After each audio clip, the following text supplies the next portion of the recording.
प्यारे दोस्तों, एक जंगल में 3 दोस्त रहते थे। वो तीनों बहुत अच्छे दोस्त थे।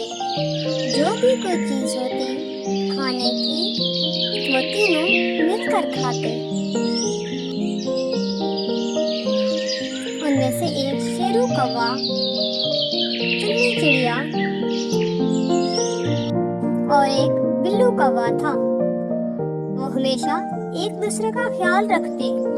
उन्होंने अपने काम बांटे हुए थे। सब अपने अपने हिस्से का काम करते थे। एक दिन वो खाना ढूंढने के लिए निकलते हैं।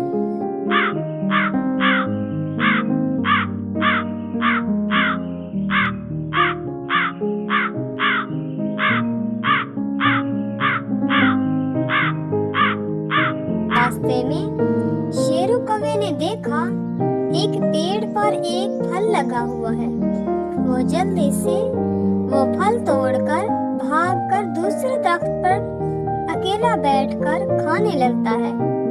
और बिल्लू कौवा और चुन्नी चिड़िया नीचे से शेरू को देख रहे होते हैं।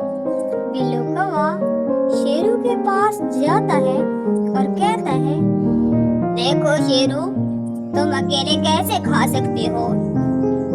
मुझे भी थोड़ा सा दे दो। शेरू कहता है, नहीं नहीं, मैं नहीं दूंगा, जाओ जाओ।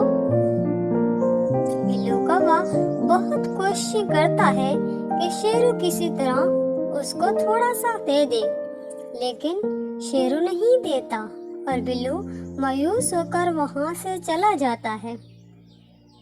चिड़िया ये सब दूर से देख रही होती है और फिर वो शेरू के पास आती है और कहती है, शेरू, तुमने बिल्लू को नाराज कर दिया। शेरू कहता है, अगर तुम भी मांगने आई हो तो चली जाओ, मैं तुम्हें भी नहीं दूंगा। चुन्नी चिड़िया कहती है, मैं तुमसे नहीं मांगने आई, मैं तुमसे नहीं लूंगी और ना ही मांगूंगी, मुझे नहीं खाना। लेकिन मैं तो तुमसे ये कहना था, तुम्हारी आवाज कितनी प्यारी है और तुम कितना अच्छा नाचते हो। मुझे तुम्हारी आवाज सुननी है। एक गाना अपने प्यारी सी आवाज में सुना दो और नाच कर दिखा दो, मैं चली जाऊंगी। शेरू बहुत खुश होता है अपनी तारीफ सुनकर और गाना नाचना शुरू कर देता है। जैसे ही वो नाचता है, आम नीचे गिर जाता है और चुन्नी चिड़िया उसको खा जाती है।